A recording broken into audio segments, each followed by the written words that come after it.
ভাবে বলি আমার কোনো চাপ নাই, কিন্তু আমি কোনো চাপের মধ্যে নাই, আমি কারো কথাও শুনি না।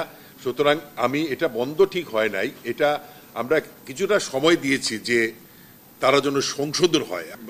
আমার কাছে যতটুকু আছে ঢাকা না জেলা পর্যায়ে এটা চলতেছে এবং এটা বন্ধ হবে না এবং কোনো চাপের মধ্যে আমি যাব না। আমি এই অবৈধ ক্লিনিক কোনো দিনই প্রশ্রয় দিব না, কোনো দিন না।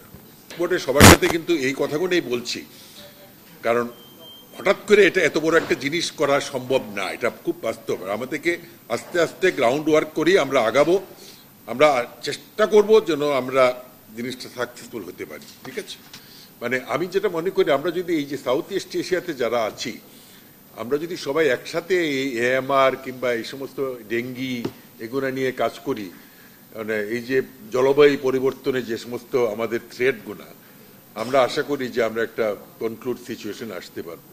গুরুত্বপূর্ণ এই প্রচারণাটা তো নিশ্চয়ই আমি বলে গেছিলাম যে আমরা অবশ্যই এটা যে টেলিভিশন এবং বিভিন্ন মাধ্যমে যে প্রচার করা, কিন্তু সবচেয়ে যেটা এটা কন্ট্রোল করার দায়িত্ব ডিজি ড্রাগকে। আমি তাকেও বলেছি এটা, যে ডিজি ড্রাগ অ্যাডমিনিস্ট্রেশন যে যে যত্রতত্র ব্যবহার অ্যান্টিবায়োটিকের মনিটরিং করা, তো ওনাকে আরো জোরদার করা উচিত আমি মনে করি। এবং এটা শুধু পত্রপত্রিকায় দিলে হবে না, আমাদের মানে ক্লোজ মনিটর করতে হবে, তা নাহলে এটা কোনোদিনই বন্ধ হবে না। এবং এটা বন্ধ করতে না পারলে এটার উপকারিতা অপকারিতা দুইটাই আমাদেরকে জনগণের কাছে তুলে ধরতে হবে।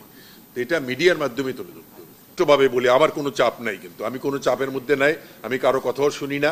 সুতরাং আমি এটা বন্ধ ঠিক হয় নাই, এটা আমরা কিছুটা সময় দিয়েছি যে তারা যেন সংশোধন হয়। এখন একসাথে যদি আমি বাংলাদেশে সব ক্লিনিক মানে বন্ধ করে দিতে তো পারবো না, তা আমি আবার এটা শুরু করব। আমি এটা ঠিক করছিলাম যে আমি মাঝখানে রমজান মাস ছিল, রমজান মাসে আমি বন্ধ রাখতে বলছি। এখন আমি বাইরে গেছিলাম, আমি আবার আমার কাছে যতটুকু আছে ঢাকা না জেলা পর্যায়ে এটা চলতেছে এবং এটা বন্ধ হবে না এবং কোনো চাপের মধ্যে আমি যাব না। আমি এই অবৈধ ক্লিনিক কোনো দিনই প্রশ্রয় দিব না, কোনো দিন না। তো আমরা করেছি এটা ডেঙ্গি, তো আপনি নিজেই তো বলছেন এটা শুধু স্বাস্থ্য মন্ত্রণালয় না, এটা অন্যান্য মন্ত্রণালয়, মানে মশা যাতে না হয় সেটার ব্যবস্থা করার। আমাদের স্বাস্থ্য মন্ত্রণালয়ের যেটা প্রস্তুতি, সেটা আমাদের প্রচুর স্যালাইন আছে, আমাদের এখন চিকিৎসকরা একদম উপজেলা পর্যায়েও ডেঙ্গি রোগের চিকিৎসা সম্বন্ধে ওয়াকেবল, ডেঙ্গি আমাদের গাইডলাইনও আছে।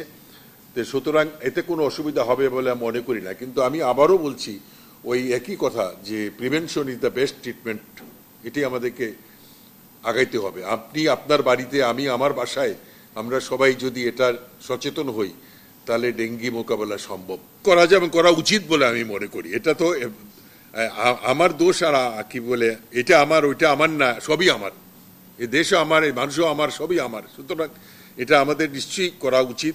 আমরা এই নিয়ে তো সমন্বিত মিটিংও কয়েকটা করেছি এবং ভবিষ্যতেও আমি আবারও এটা নিয়ে আমরা খুব অচিরে একটা মিটিং করব আন্তঃমন্ত্রণালয় সবাইকে নিয়ে।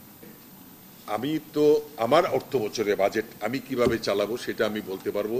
আগে কি হয়েছে না হয়েছে আমি সে ব্যাপারে কোনো কথা বলবো না।